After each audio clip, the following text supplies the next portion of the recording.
আসসালামু আলাইকুম। এডুকেশন পয়েন্টে আপনাকে স্বাগতম। এডুকেশন পয়েন্টের আজকের আয়োজনে থাকবে শব্দ থেকে বিভিন্ন চাকরির পরীক্ষায় বারবার আসা গুরুত্বপূর্ণ প্রশ্ন। ১ নম্বর প্রশ্ন, এক বা একাধিক বর্ণ মিলে কোনো অর্থ প্রকাশ করলে তাকে কি বলে? এক বা একাধিক বর্ণ মিলে কোনো অর্থ প্রকাশ করলে তাকে বলে শব্দ। ২ নম্বর প্রশ্ন, অর্থবোধক ধ্বনিকে বলা হয় শব্দ। ৩ নম্বর প্রশ্ন, শব্দের ক্ষুদ্রতম অংশকে বলা হয় ধ্বনি। ৪ নম্বর প্রশ্ন, শব্দের অর্থযুক্ত ক্ষুদ্রাংশকে বলা হয় রূপ। বাংলা ভাষায় শব্দ সাধন হয় না নিম্নোক্ত কোন উপায়ে? দেখেন, লিঙ্গ পরিবর্তনের মাধ্যমে শব্দ সাধন হয় না। অ্যান্সার অপশন খ। নতুন শব্দ গঠন করে সন্ধি ও সমাস দ্বারা। বিভিন্ন দৃষ্টিকোণ থেকে বাংলা ভাষার শব্দসমূহকে কয় শ্রেণীতে ভাগ করা যায়? বিভিন্ন দৃষ্টিকোণ থেকে বাংলা ভাষার শব্দসমূহকে 3 ভাগে ভাগ করা যায়। ৮ নম্বর প্রশ্ন, গঠন অনুসারে শব্দ কয় প্রকার? দেখেন, বাংলা ভাষার শব্দকে 3 ভাগে ভাগ করা যায়। সংক্ষেপে মনে রাখার জন্য আমরা মনে রাখব এস, এম, এস। প্রথম এস মানে স্ট্রাকচার, অর্থাৎ গঠন অনুসারে। গঠন অনুসারে শব্দ 2 প্রকার। একটি হলো মৌলিক শব্দ, অপরটি হলো সাধিত শব্দ। এম এর অর্থ হলো মিনিং। মিনিং অনুসারে শব্দ 3 প্রকার। সর্বশেষ এস এর অর্থ হলো সোর্স বা উৎস। উৎস অনুসারে শব্দ হলো 5 প্রকার। তাহলে সংক্ষেপে মনে রাখার জন্য এস, এম, এস। এসতে স্ট্রাকচার অনুসারে 2 প্রকার।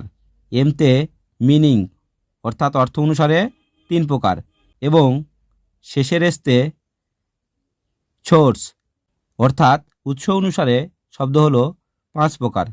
তাহলে 8 নম্বর প্রশ্ন দেখেন, গঠন অনুসারে শব্দ কয় প্রকার? গঠন অনুসারে শব্দ হলো 2 প্রকার। 9 নম্বর প্রশ্ন, কোন শব্দকে বিশ্লেষণ করা যায় না? মৌলিক শব্দকে বিশ্লেষণ করা যায় না। অ্যান্সার ঘ। মৌলিক শব্দ কোনটি? এখানে মৌলিক শব্দ হলো গোলাপ। এছাড়াও রয়েছে মা, নাক, কান ইত্যাদি। কোনটি মৌলিক শব্দ? এখানে মৌলিক শব্দ হলো ফুল। 12 নম্বর প্রশ্ন, শব্দার্থ অনুসারে বাংলা ভাষার শব্দ সমষ্টি কয় ভাগে ভাগ করা যায়? শব্দার্থ অর্থাৎ মিনিং অনুসারে। মিনিং অনুসারে ভাগ করা যায় 3 ভাগে। যেসব শব্দের ব্যুৎপত্তিগত অর্থ ও ব্যবহারিক অর্থ অভিন্ন তাকে বলে যৌগিক শব্দ। 14 নম্বর প্রশ্ন, কোন দুটি শব্দ যৌগিক শব্দ?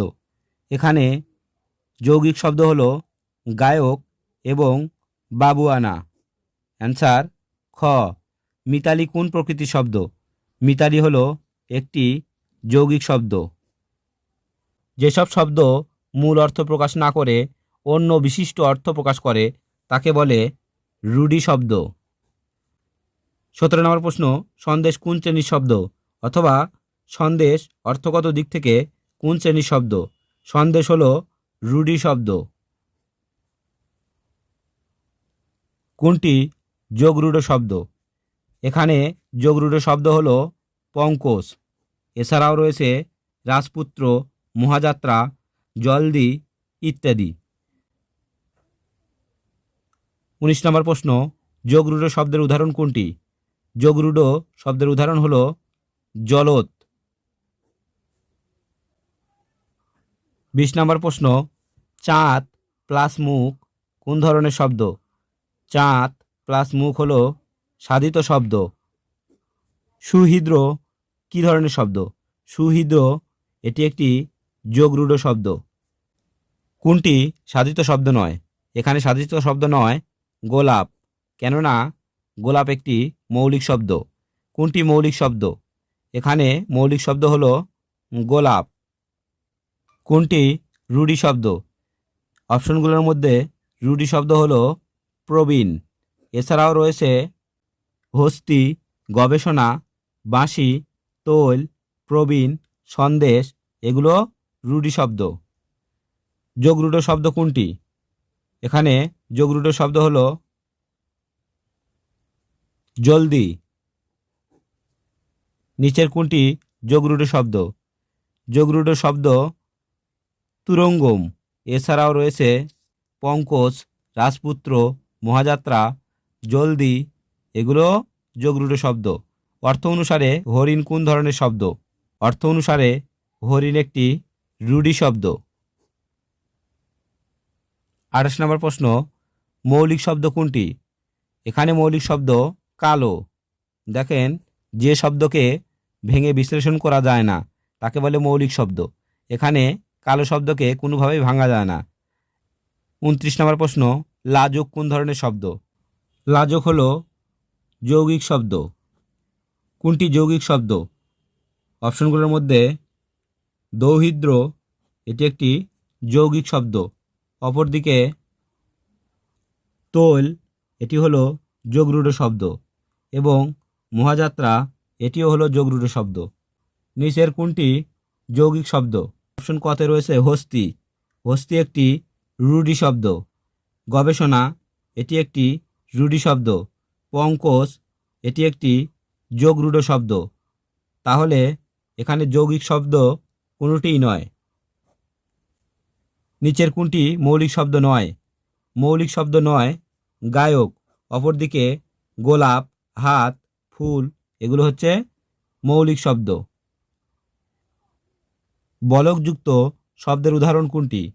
এখানে বলকযুক্ত শব্দের উদাহরণ হলো যদিও। নিচের কোনটি যোগরূঢ় শব্দ? যোগরূঢ় শব্দ হলো মহাযাত্রা। অপরদিকে গায়ক একটি যৌগিক শব্দ। সন্দেশ, এটি হলো রুঢ়ি শব্দ। বাবুয়ানা, এটিও হলো যৌগিক শব্দ। 35 নম্বর প্রশ্ন, কোনটি মৌলিক শব্দ? এখানে মৌলিক শব্দ হলো চাঁদ।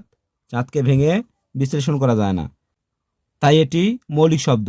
পঙ্কজ কোন শ্রেণীর শব্দ? পঙ্কজ হলো যোগরূঢ় শব্দ।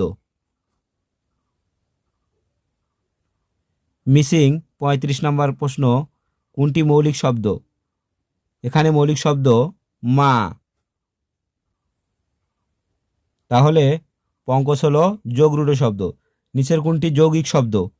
দেখেন, যৌগিক শব্দের মধ্যে রয়েছে গায়ক, বাবুয়ানা, মিতালি, এগুলো হচ্ছে যৌগিক শব্দ। মৌলিক শব্দ কোনটি? মৌলিক শব্দ হলো গোলাপ। প্রশ্নটি অত্যন্ত গুরুত্বপূর্ণ, কেননা প্রশ্নটি বারবার আসছে। মৌলিক শব্দ কোনটি? 40 নম্বর প্রশ্ন, মৌলিক শব্দ কোনটি? এখানে মৌলিক শব্দ হলো নাক। কোনটি যোগরূঢ় শব্দ নয়? এখানে যোগরূঢ় শব্দ নয় ধানক্ষেত।